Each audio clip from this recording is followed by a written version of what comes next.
Assalamualaikum warahmatullahi wabarakatuh. Perkenalkan, saya Fadila Sapari, mahasiswa semester 6 dari Prodi Pendidikan Bahasa Arab, Kampus STAI Dr. KHZ Mutakin Purwakarta. Nah, dalam video kali ini saya akan menjelaskan tentang mabadi ilmu akidah atau juga bisa disebut sebagai mabadi ilmu tauhid. Baik, sebelum masuk ke materi, ada beberapa poin yang akan saya sampaikan dalam materi kali ini. Yang pertama yaitu pengertian mabadi, dan yang kedua adalah prinsip-prinsip mabadi ilmu tauhid. Yang pertama, pengertian mabadi itu sendiri apa sih? Kata mabadi berasal dari kata mabda. Jadi mabadi adalah bentuk jamaknya dari kata mabda, yang artinya adalah dasar atau permulaan. Maksudnya, mabadi ini adalah simpelnya yaitu tujuan suatu ilmu yang harus kita ketahui, yang mana mabadi itu pasti ada di setiap ilmu. Seluruh ilmu itu pasti mempunyai mabadinya. Masuk ke dalam ilmu tauhid atau ilmu akidah, yang mana ilmu tauhid ini adalah salah satu ilmu yang wajib dipelajari khususnya untuk umat muslim, dan ilmu mabadi ini harus diutamakan untuk dipelajarinya. Nah, selanjutnya yaitu ilmu tauhid adalah salah satu ilmu yang wajib kita pelajari. Imam Al-Ghazali pernah berkata, ada 3 ilmu yang wajib kita pelajari. Yang pertama yaitu ilmu tauhid yang akan kita sekarang bahas. Yang kedua yaitu ilmu hati, akhlak dan tasawuf, dan yang ketiga yaitu ilmu syariah atau ilmu fikih.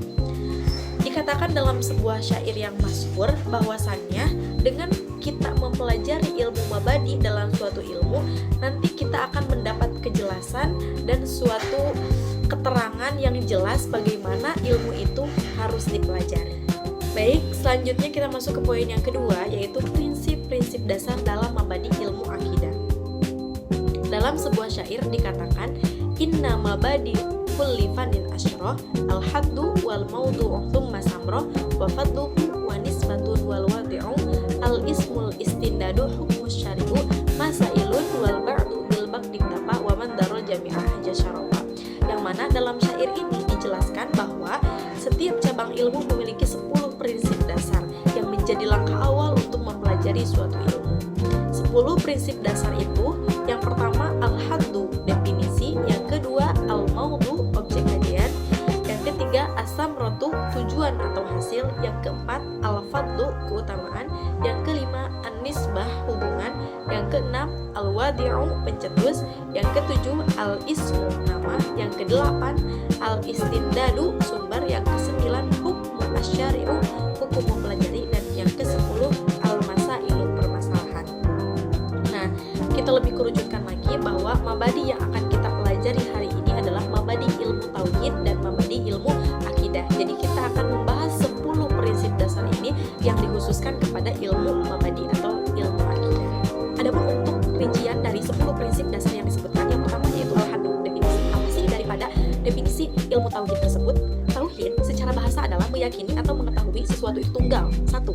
Sedangkan menurut istilah, tauhid adalah ilmu yang membahas mengenai akidah-akidah menurut agama dengan dalil-dalil yang sudah pasti. 2. Al-maudu, objek kajian. Apa aja sih yang akan kita pelajari? Apa aja yang akan kita kaji dalam ilmu tauhid ini? Ada 3 hal yang akan kita kaji. Yang pertama, masalah ilahiyah, yaitu sesuatu yang berhubungan dengan zat Allah, sifat mustahil Allah, dan sifat jaiz Allah.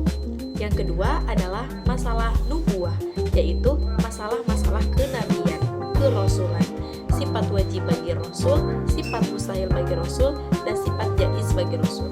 Dan yang ketiga adalah masalah syar'iyah, yang mana ini adalah masalah-masalah yang berkaitan dengan hal gaib yang kita sering temukan dalam teks-teks Al-Quran, seperti adanya malaikat, hari kiamat, kode dan kodar, kitab-kitab Allah, neraka, surga, dan lain sebagainya, masih banyak lagi. 3.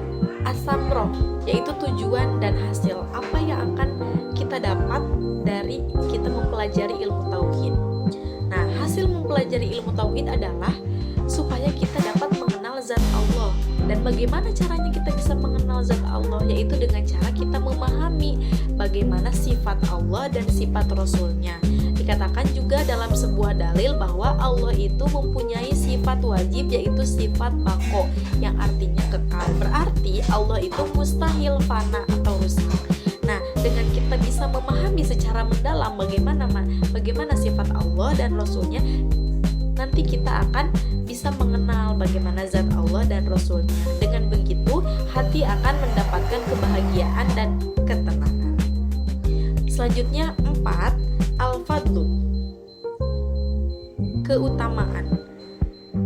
Keutamaan ilmu tauhid adalah terlebih mulia daripada ilmu-ilmu yang lainnya. Kenapa ini lebih mulia? Karena ini adalah ilmu pokok, suatu ilmu yang harus diutamakan karena membahasnya dengan zat Allah dan segala Rasulnya. Jadi ini dianggap ilmu yang paling mulia dan harus diutamakan untuk mempelajari.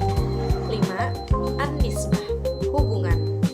Perbandingan ilmu tauhid dengan ilmu-ilmu yang lainnya adalah Imam Al-Yusi berkata bahwa nilai dan posisi ilmu ini dibandingkan dengan ilmu syariah lainnya seperti tafsir, kemudian hadis, usul fikih, adalah diibaratkan seperti akar dan cabang-cabangnya. Ilmu tauhid itu seperti akarnya dan ilmu lainnya itu seperti cabangnya. Yang kemudian dapat kita lihat bahwasannya ilmu Al-Quran itu hanya membahas Al-Qurannya saja. Kemudian muhadis hanya membahas hadisnya saja. Kemudian usul hanya membahas syar'i fikih saja. Fakih hanya membahas seorang mukallaf saja. Tetapi ilmu tauhid ini membahas seluruh objek dan cakupannya. Seperti contohnya adanya alam semesta itu karena adanya yang menciptakan. Yang keenam, al-wadi'u atau pencetus. Pencetus ilmu tauhid dalam aliran Ahlus Sunnah wal Jamaah ini dicetus oleh dua pemimpin. Yang pertama yaitu Syekh Abu Hasan Al-Asy'ari serta pengikutnya, dan yang kedua yaitu Syekh Abu Mansur Al-Maturidi serta pengikutnya. Kemudian 7, al-ismu, nama. Nah, di antara nama-nama sebutan lain daripada ilmu tauhid itu ada beberapa ilmu ya, di antaranya seperti ilmu fikih akbar, disebutnya tuh ilmu usuluddin, ilmu kalam, kemudian tadi yang kita bahas ilmu tauhid, juga ilmu akidah. Nah, itu beberapa nama lain atau nama sebutan lain ilmu tauhid. Selanjutnya yaitu al-istimdad. Nomor 8-nya al-istimdad, yaitu sumber. Dari mana sumber ilmu tauhid ini? Ada dua ya. Yang pertama yaitu dari dalil nakli, yang kedua yaitu dari dalil akli. Yang mana dalil akli ini adalah dalil yang dikaitkannya dengan penalaran rasional, dengan penalaran rasional kita nih. Contoh misalnya dikaitkan dengan fenomena yang ada. Adanya meja dan kursi ini berarti adanya tukang kayu. Nah, begitupun juga adanya alam semesta ini adanya seorang pencipta, adanya keteraturan siang dan malam, kemudian adanya pencipta. Nah, itu yang mana penciptanya itu adalah Allah Subhanahu wa ta'ala. Sementara dalil nakli itu adalah dalil yang mutlak yang sudah dijelaskan dalam Al-Quran. Contohnya seperti kewajiban sholat. Inna sholata kanat alal mu'minina kitaban mauquta. Sesungguhnya sholat itu adalah fardu yang ditentukan waktunya atas orang-orang yang beriman. Nah, jadi ini adalah dalil nakli yang sudah dicatat dalam Al-Quran. Begitupun yang tertera dalam hadis dan lain sebagainya. Nah, itu adalah disebutnya dari dalil nakli. 9, yaitu hukum asyari, mempelajari ilmu tauhid. Bagaimana hukumnya? Yaitu menurut agama Islam adalah hukumnya itu wajib aini. Wajib aini, fardu ain, berarti setiap orang harus mempelajari. Karena apa? Karena nanti hasilnya yaitu kita akan mengenal bagaimana zat Tuhan kita sendiri. Demikian juga setiap mukallaf, sama halnya dengan orang yang menuntut ilmu, hukumnya wajib fardu ain. Dan yang terakhir yaitu al-masail, permasalahan-permasalahan. Ini tidak beda jauh dengan objek kajian, yaitu masalah yang akan dibahas tadi seperti ilahiyat, ketuhanan, nubuat, kenabian, dan sam'iyat, perkara-perkara yang gaib. Nah, mungkin itu yang bisa saya sampaikan, kurang lebihnya mohon dimaafkan. sekian. Terima kasih atas perhatiannya. Wassalamualaikum warahmatullahi wabarakatuh. Sampai jumpa. Bye.